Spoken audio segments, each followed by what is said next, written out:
The Conference of Mayors will take place on October 1st to the 5th this year. I'm happy to have Mayor Blunt here, who represents in his office as president of the Black Mayors Conference. I'm happy to have him here, and I welcome you, sir, to our beautiful island, and thank you for giving us the opportunity so that we can grace our faces with yours as we do this press conference. The real purpose of this media piece today is to let you guys know that we have forged ahead in our take on having the conference here. It took a lot of negotiations. Of course, some may know, Mr. Webb, that the conference of the 40th annual conference was going to be held between two countries. That was Côte d'Ivoire, Africa, and also Brazil.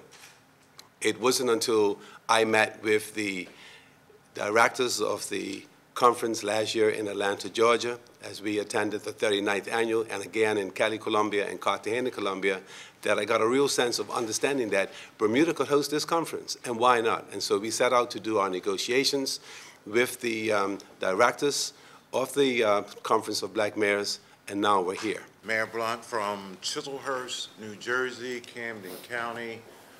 I have been a mayor for 6 years, part of the Conference of Black Mayors 8 years. Traveled all around the country, talking to people and being engaged with mayors, not just black mayors, but mayors in general. I thought it would be a great opening to come to Bermuda. And since I've been here, it's been wonderful. I am a graduate of a HBCU, for those who don't know, is a black colleges. My degree is in forensic psychiatry. I am also the president, and I was just elected the president of our county mayors organization in New Jersey. How can you categorically state that you're the president of the NCBM, given that an Atlanta judge is currently ruling on whether the previous elected president, Kevin Johnson of Sacramento, who was elected in May of last year, an Atlanta judge is ruling on whether his presidency is valid. And as yet, he hasn't made a decision on that. Isn't it possible that he could rule that Kevin Johnson's election was valid and is valid and does stand? Where would that leave you? I like that question, Mr. Finighan. I think we talked to you before in reference to that. But what I'm going to say to you is that the judge is going to make a decision, and that's some issues that we have to deal with there. But the board of directors is what controls the organization.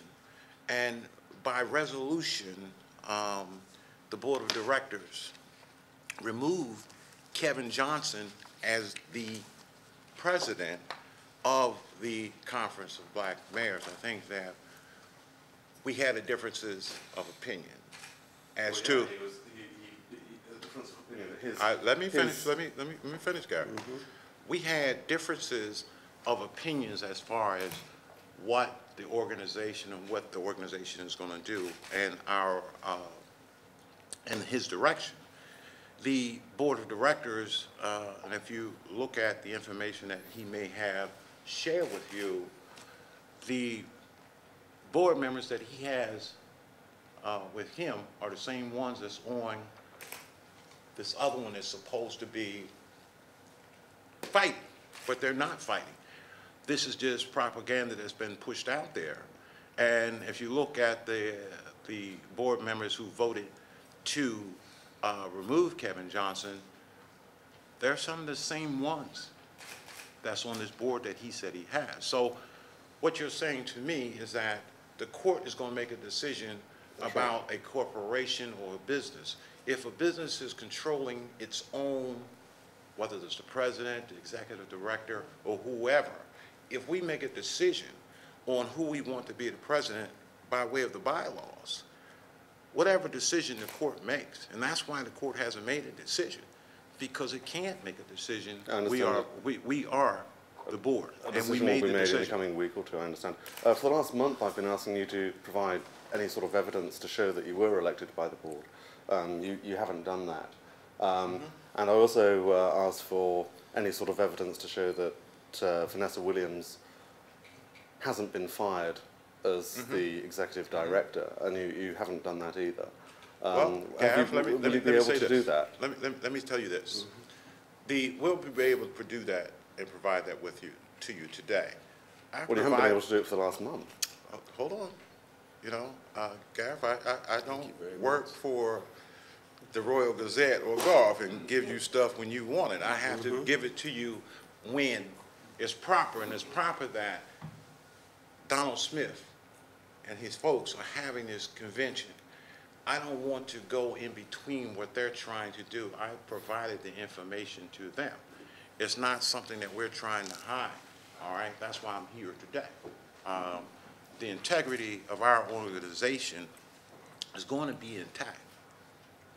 It's going to be intact. So the information that you need, you have the resolutions from the board. When they're coming today. When these actions were taken by a duly elected board, and you'll have that. I think that. But a month ago, you said I'd have it within a couple of days, and I kept on asking you. Well, but see, you're saying it's going to be in the once I send that information out, that's not all I do. I appreciate that. I'm doing some things for the governor of the great state of New Jersey. I travel, like I just said earlier. I'm now the president of the Camden County Mayors Association, so it's a lot of other things that I have to do besides provide you with information. Absolutely. All right? Absolutely. One other question. Yeah, one more? Yeah, sure. Because I know some other folks here want to ask some questions. Absolutely. The corporation has agreed to pay your organization $100,000. How will that money be spent? Now, Gareth, let me ask you a question. To have a convention here, there is cost that we have to incur. Promotions, getting staff ready, talking, traveling, getting speakers together. So it's a lot of things that is part of that. Sure. It's part of that. And then let me say one more thing, and then I'm going to go to somebody else. I was talking to the vice mayor today, and I'm saying, when you do tourism promotions and you're sending out videos and getting videos made and letting people know all around the world about Bermuda, have you ever asked the question, how much money did it cost to do that? And do you know how much it costs? I have no idea. That's what I'm asking you. Okay, so I'm just saying, I'm asking why my corporation or my organization you want to know, and you're not asking about Bermuda and what they charge and what they're asking. I have done, but the point is, I asked Mayor Adabridge 2 weeks ago when he confirmed that the corporation had, in its last budget meeting, agreed to pay the NCBM $100,000. I asked Mayor Adabridge how that money was going to be spent, and he said he didn't know. He didn't have a clue. So I'm asking you, how will ratepayers' money be used? Mr. Finighan, respectfully, I must say, as the mayor stated, he does not work for the Royal Gazette. He came to this press conference at the request of the Corporation of Hamilton. What we would not like to see here today is for you to insult Mr. Blunt or his organization with questions that should be directed at the Corporation of Hamilton. He owes you no duty of explanation. If you allow me to speak, he owes the Royal Gazette no duty of explanation. You're entitled to ask questions, but your responses and the person who has a duty to respond to you comes from the Corporation of Hamilton. Do you think I'm asking you, and you can speak when I'm finished, to respect the fact that this gentleman is our guest. He is a mayor of another organization from another country, and he should be treated with respect whilst in our presence. That's what I'm asking. And I'm perfectly happy to go along with that. I'm treating you totally respectfully. But I would just like to ask, don't you think that if the National Conference of Black Mayors is getting $100,000 of Hamilton ratepayers' money, don't you think those ratepayers have a right to know how that money will be spent? First of all, let me explain something to you, Mr. Finighan. Any ratepayer that wishes to find out that information, separate and apart from through the Royal Gazette, can find out that information. But it doesn't mean, how that money will be spent. what I'm saying to you is that the only way to divulge information is not through the Royal Gazette. And that every person who has a rightful question and asks that information will get it. Well, I'm asking you. And Okay. I'm saying to you, respectfully, right, given the turn of previous questions and the way you've handled the corporation, we're not too keen on cooperating with you at this moment. And that's of your own doing. But the rest of the media and anyone else who wishes to get that information will get it in due time.